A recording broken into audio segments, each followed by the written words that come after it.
พวกเรามาปฏิบัติในวันนี้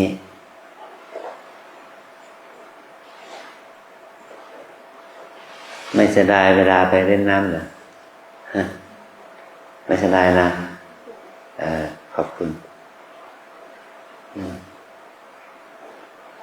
ปีใหม่สงกรานต์ไม่ใช่มีปีเดียวหรอกปีที่แล้วก็เล่นน้ำหรือเปล่าเอาเวลา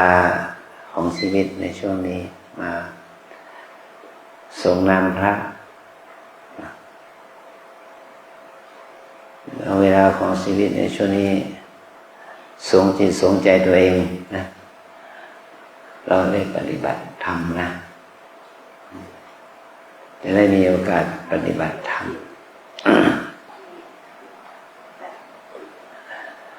ปฏิบัติ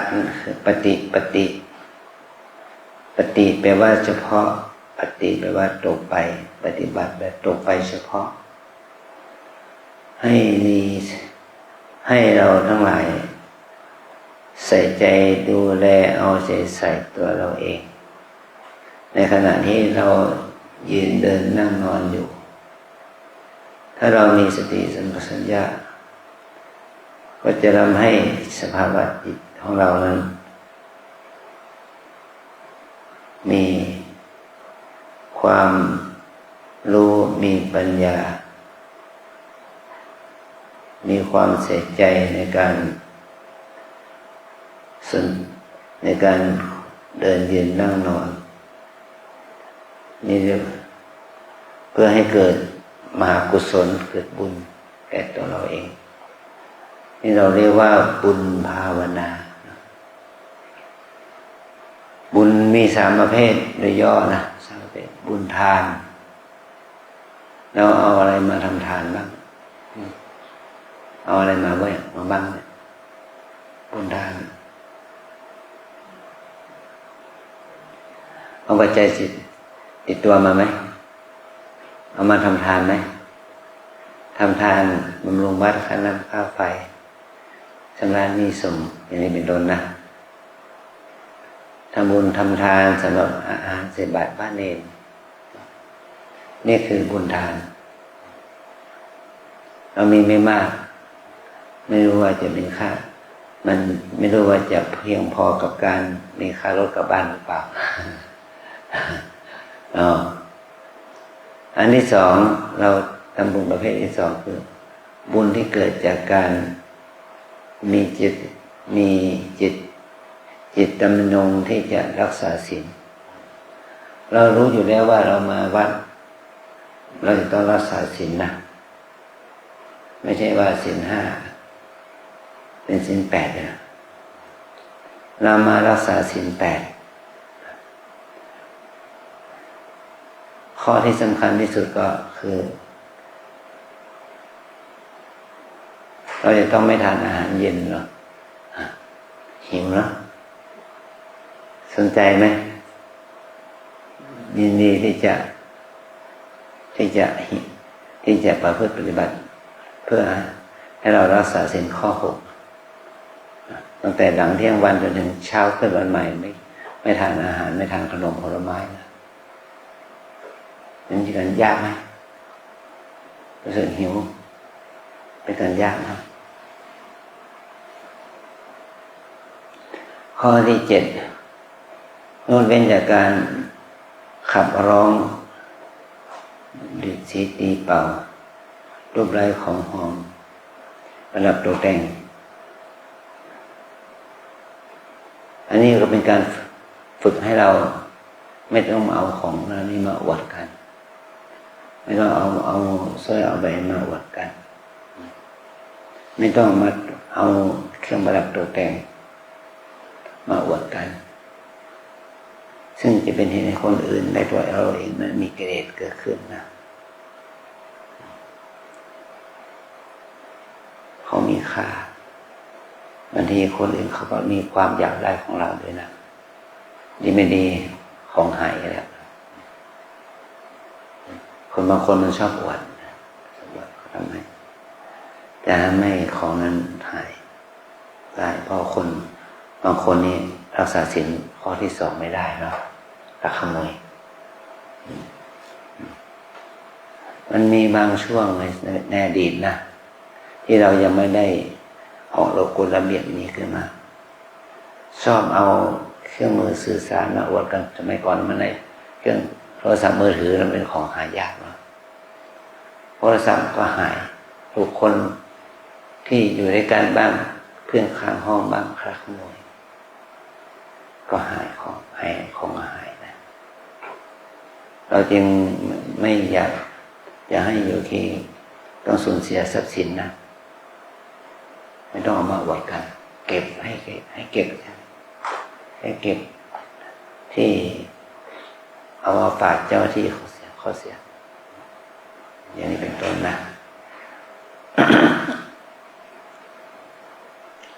นอกนั้นก็เป็นศีลที่เรารู้อยู่แล้วเว้นจากการฆ่าสัตว์ตัดชีวิตเว้นจากการประพฤติร่วงพรหมจรรย์เรามาอยู่ที่นี่เรามาไม่ได้เอาผู้รักผู้ชอบมาด้วยเนาะเราไม่ได้เอาสามีภรรยามาด้วยเราก็รักษาศีลข้อ 3ได้ดีเรามาที่วัดเรามาฝึกเพื่อให้เรามีสติสัมปชัญญะแต่สิ่งที่ก่อให้เกิดความขาดสติสัมปชัญญะคือสุรายาเสพติดสุราเมรัยและยาเสพติดต่างๆเราก็ละสิ่งเหล่านี้นะเพราะเหตุนี้แหละเรารักษาศีลได้ด้วยความศรัทธาด้วยความตั้งใจด้วยเจตนาของเราอย่างที่พูดว่าข้าพเจ้าขอสมทานซึ่งสิกขาบทสมทานก็คือถือเอาด้วยดีรับเอาด้วยความตั้งใจสิกขาบทคือบทที่ต้องเรียนรู้คือเว้นอะไรเป็นจากการฆ่าเว้นจากการลักขโมยอย่างนี้เป็นต้นนะสิกขาบทอันนี้เป็นเหตุให้เรานั้นได้ทำความดีได้บำความดีขั้นศีลอันที่ 3ทำความดีขั้นภาวนาเมื่อเรามาอยู่ปฏิบัติเราก็ต้องมาฝึกให้เรามีสติมีความเพียรมีสติมีสมาธิเมื่อเรามีความเพียรมีสติมีสมาธิดีขึ้นก็ทำให้เรามีปัญญาดีขึ้นการมาฝึกจิตมาฝึกเพิ่มเพื่อให้เรามีสติมีสมาธิมีปัญญาด้วยความขยันด้วยความเพียรด้วยความศรัทธาต่อการฝึกนะบุญที่เกิดอย่างนี้เรียกว่าบุญภาวนามันเหมือนกับเราเป็นเด็กไปเรียนหนังสือตั้งแต่ชั้นเตรียมอนุบาลจนถึงชั้นมหาวิทยาลัยเราทุ่มเททั้งค่าเทอมค่าอาหารการกินค่าเสื้อผ้าค่ายานพาหนะเราทุ่มเทถึงขนาดนั้นเป็นจบเป็นญาเนี่ยหมดเป็นแสนเป็นล้านนะหมดเป็นล้านแสนเป็นล้านทำไมเราต้องทุ่มเทอย่างนั้นครับทุ่มเทเพื่อให้เกิดอะไรเพื่อให้เกิดความรู้ใช่ไหมเพื่อให้เกิดสติปัญญาใช่ไหมแล้วเมื่อเรามีความรู้มีสติปัญญาเกิดขึ้นสติปัญญาและความรู้นั้นแหละมันจะเป็นคุณเป็นเลี้ยงชีวิตของเราที่ท่านกล่าวว่าปัญญาประเสริฐกว่าทรัพย์แต่เบื้องต้นเราเมื่อ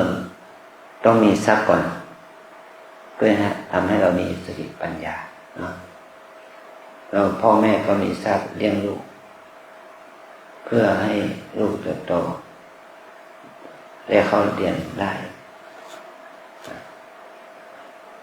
เรามีความรู้แล้วก็เอาความรู้นั่นแหละมาแสวงหาทรัพย์ได้นี่นะอันนี้คือทรัพย์ภายนอกเราใช้ตามองไปข้างนอกจะเกิดปัญญาเอาตามองสิ่งอื่นๆให้ทำให้เรามีสติปัญญาเอาเครื่องมือเครื่องใช้หนังสือต่างๆแต่เรามาปฏิบัติธรรมเนี่ยกลับกันเราต้องหลับตา หรือว่ามองภายในให้เรามองภายในให้มากขึ้นการที่เรามองภายในให้มากขึ้นสติปัญญาเกิดขึ้นความดีงามนี้นะมันจะก่อให้เกิดผลทำให้จิตที่มันหมกมุ่นขุ่นมัวเศร้ามัวให้มีจิตที่ผ่องใสขึ้นจิตที่มีความผ่องใสเกิดจากการภาวนานั่นแหละทำให้ที่เราเรียกกันว่าบุญเป็นบุญภาวนาบุญภาวนาบุญที่เกิดจากการมีสติสัมปชัญญะนะ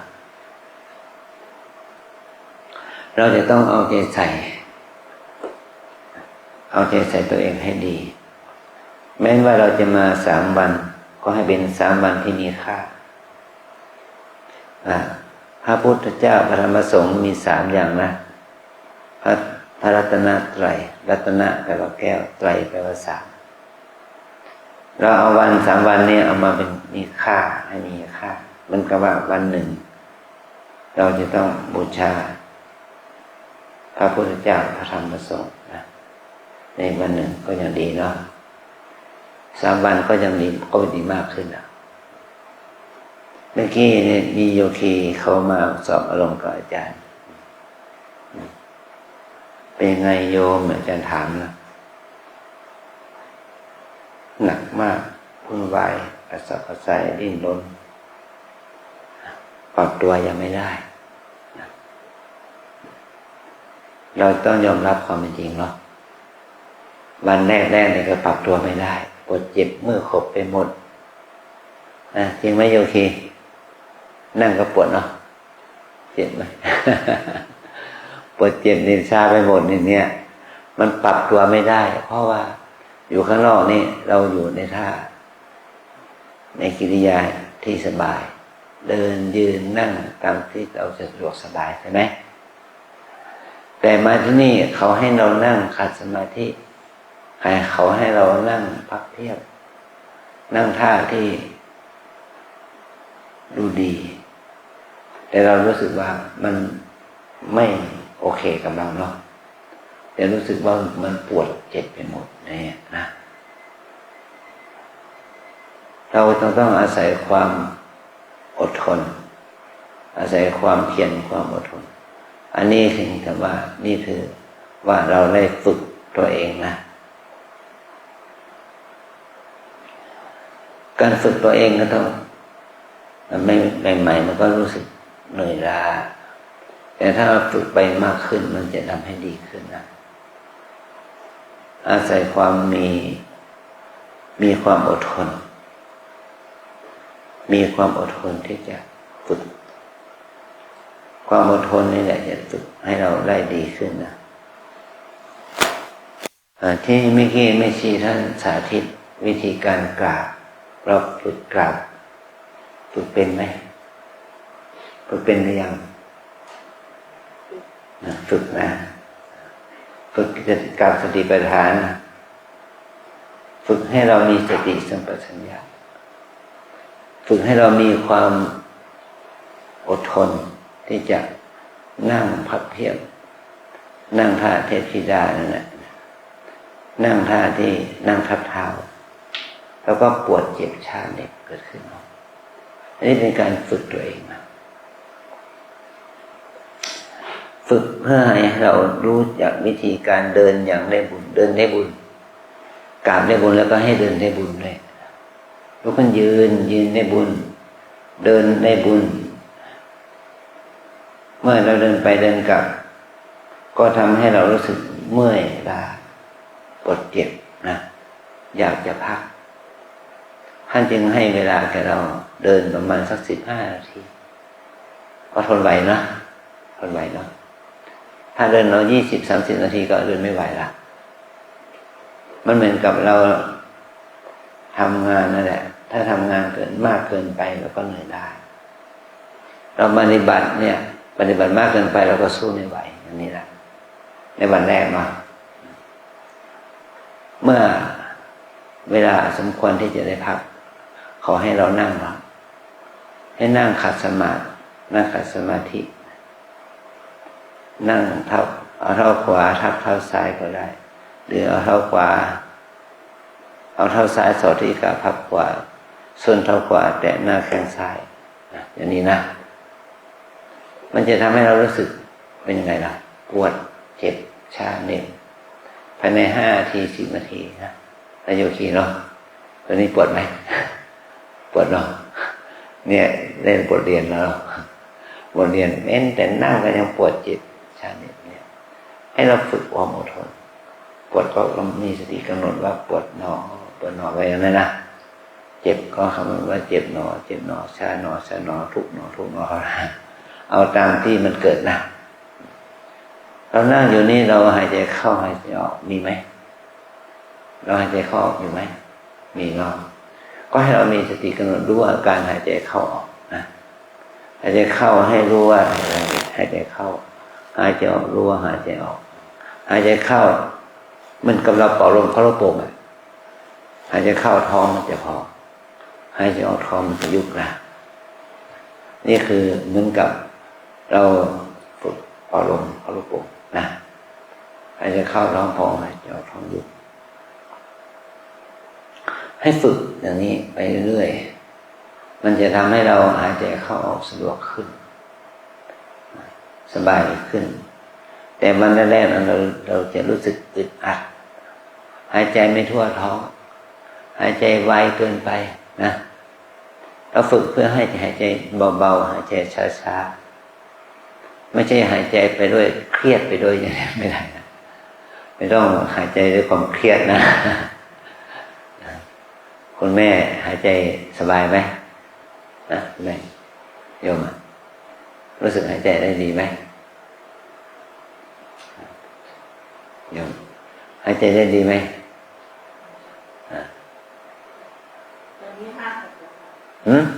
หนูอายุเยอะแล้วหนูก็เหนื่อยเหนื่อยนะหนูอายุเท่าไหร่ล่ะ56ตอนมาปฏิบัติตอนที่นี่สมัยเป็นเด็กเดี๋ยวนี้อายุเยอะแล้วก็เหนื่อยหน่อยค่ะร่างกายและจิตใจหายใจแบบเหนื่อยหน่อยตอนที่มาครั้งแรกอายุเท่าไหร่ล่ะครั้งแรกมาตอนอายุ20 ตอนนั้นมาทำไมพอดีญาติหนูอยู่ที่เชียงใหม่มาเรียนที่เชียงใหม่ด้วยค่ะมาเรียนพิเศษมาเรียนที่มหาวิทยาลัยเชียงใหม่เรียนพิเศษตอนแรกหนูก็มาวัดนี้หนูเห็นเขามานั่งเป็นเจดีย์เขาหนูก็ญาติเป็นคนเชียงใหม่ค่ะแต่หนูคิดว่าอดีตชาติหนูน่าจะเป็นคนเชียงใหม่ลุงก็มานั่งทั้งคืนเลยค่ะอยู่ตรงเจดีย์เนี่ยหนูว่าเขาทำไมเขานั่งได้ขนาดนั้นหนูก็นั่งตามเขาค่ะก็นั่งเจดีย์อ่ะที่หนูมาหนูก็ดูว่าได้ไรหนูจะนึกถึงเจดีย์ทุกทีแล้วหนูก็ได้มาเป็นครูอยู่ที่ดอยอะไรไม่รู้ค่ะมาเป็นคุณครูของโครงการในหลวงหนูก็มาปฏิบัติหน้าที่ประจำอย่างนั้นมาอายุ20ตอนนี้56แล้วนะดีนะเรามีช่วงของชีวิตที่มีความสัมพันธ์กับวัดวาอารามที่เรามีบุญมีวาสนาในอดีตนะก็ทำให้เราได้ปฏิบัตินะก็ปฏิบัติตั้งแต่15อนุโมทนาชอบศึกษาปฏิบัติธรรมดีนะเนี่ยคือให้เราเมื่อเราปฏิบัติเนี่ยจิตใจเรามีสติมีสมาธิได้ใช่ไหมดีนะการปฏิบัติธรรมก็ไม่ใช่ว่าปฏิบัติที่ไหนปฏิบัติที่กายใจเราเองนะให้เราปฏิบัติที่กายใจของเราเองแม้ว่าเราจะอยู่ที่ไหนจะอยู่ที่บ้านที่วัดที่ทำงานเรามีสติสัมปชัญญะอยู่กับกายกับใจนั่นถือเป็นการปฏิบัติธรรมไปด้วยนะแต่ว่าทำงานด้วยการมีสติทำงานด้วยความรู้สึกที่ดีนั่นแหละคือการปฏิบัติธรรมด้วยอันนี้คือเราจะ ฝึกให้เรามีสติสัมปชัญญะอยู่กับการปฏิบัติธรรมอย่างนี้นะอันนี้คือเรามาอยู่ในช่วงปิดในช่วงเทศกาลสงกรานต์นะช่วงเทศกาลสงกรานต์เนี่ยวันที่13 14 15เป็นวันหยุดของเทศกาลสงกรานต์แต่สงกรานต์ในความหมายของทางโหราศาสตร์ทางดาราศาสตร์เขานัดตั้งแต่วันนี้เวลานี้นะวันนี้เวลา10 โมง 24 นาที10 โมง 24 นาทีแล้วก็25 วินาทีเป็นวันสงกรานต์เริ่มขึ้นวันมหาสงกรานต์เป็นวันนี้นะวันนี้จนถึงวันที่16วันที่16เวลา14 นาฬิกาเป็นวันเถลิงศพหรือว่าเป็นวันพญาวันนะตอนเหนือเรานะเราเรียกวันพญาวันที่16เป็นวันเถลิงศพนะตอนนี้เดี๋ยวเริ่มวันมหาสงกรานต์วันนี้วันสังขารล่องวันนี้แต่ภาษาชาวบ้านเราเคยเชื่อกันอย่างนั้นว่าวันที่13แต่โดยปฏิทินโหราศาสตร์เขาเอานับองศาของดวงดาวนะว่าเมื่อดวงอาทิตย์ขึ้นจากราศีมีนไปสู่ราศีเมษก็ถือว่าเป็นวันสังขารล่องนะ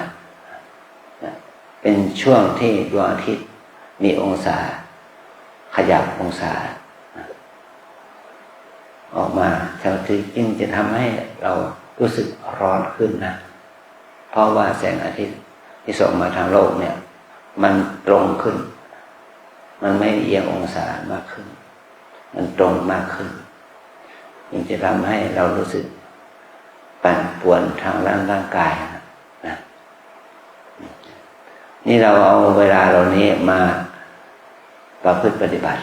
เพื่อความดีงามแก่เรานะเพื่อความดีงามแก่จิตใจเรานะเอาทุกคนพนมมือไหว้ทานนะวิปัสสนากรรมฐานตามแนวสติปัฏฐานมี4 อย่าง 1 กาย2 เวทนา3 จิต4 ธรรมวิปัสสนากรรมฐานตามแนวสติปัฏฐานมี4 อย่าง 1 กาย2 เวทนา3 จิต4 ธรรมกายเวทนาจิตธรรมกายเวทนาจิตธรรมกรรมฐาน4 ตัวนี้คือว่าพระพุทธเจ้าสอนพระสงฆ์ทั้งหลายสอนให้มีสติอยู่กับกายเรียกว่ากายานุปัสสนาสติปัฏฐานนะตั้งสติอยู่ที่กายก็เหมือนกับที่แม่ชีท่านสาธิตตั้งแต่การกราบยังมีสติการเดินยืนนั่งนอนหายใจเข้าออกยังมีสติอย่างนี้นะเนี่ยตั้งสติอยู่ที่กายเรียกว่ากายานุปัสสนาสติปัฏฐานอันที่2เวทนานุปัสสนาสติปัฏฐานเราตั้งสติอยู่กับบทเจ็บเจ็บชาเมื่อยกบทุกข์สุขแล้วนั่นนะเวทนามันเกิดจากสิ่งภายล้อมภายนอกด้วยนะเกิดจากตาหูจมูกลิ้นกายใจได้สัมผัสกับอารมณ์รูปเสียงกลิ่นรสสัมผัสหรือว่าเวทนาที่เกิดจากภายในคือสุขทุกข์ปวดเจ็บที่เกิดขึ้นจากกายใจเราเองนะอันที่3จิตตานุปัสสนาสติปัฏฐานตั้งสติอยู่กับจิตนะครับว่าเมื่อเราภาวนาเนี่ยจิตเป็นยังไงจิตฟุ้งซ่านจิตหดหู่จิตมีราคะจิตมีโทสะจิตมีโมหะจิตหดหู่จิตฟุ้งซ่านอย่างไรก็ให้มีสติรู้อย่างนั้นนะอันที่4ธรรมานุปัสสนาสติปัฏฐานตั้งสติอยู่กับสภาวะธรรมนะครับว่า ตาหูจมูกลิ้นกายใจได้สัมผัสกับอารมณ์รูปเสียงกลิ่นรสสัมผัส